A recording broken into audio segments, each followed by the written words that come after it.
hiwalay na dalawa. Yung pag ganito po, kailangan po natin nung tip na kulay silver. Medyo may presyo din po yun at medyo hindi rin nagtatanong mga sanay. Pag tumagal, napupunit din. Mas maganda po ganitong yari, yung naka-overlap tayo, yan.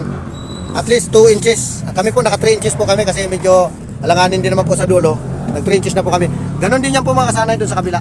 Yan. O, pag nakayos na pong ganyan, okay na dyan kasanay sa dulo, yung sa gutter. Okay na?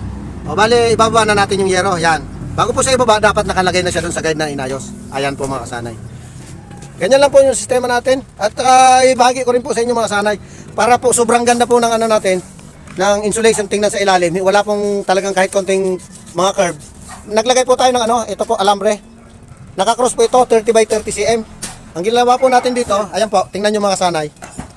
Dito po sa kabila, wala na po tayong 30 cm. Kasi ito po, yung customized natin, mula taas hanggang dito. Dito po, pare-parehas yan mula dito sa taas hanggang dito sa may sumunod.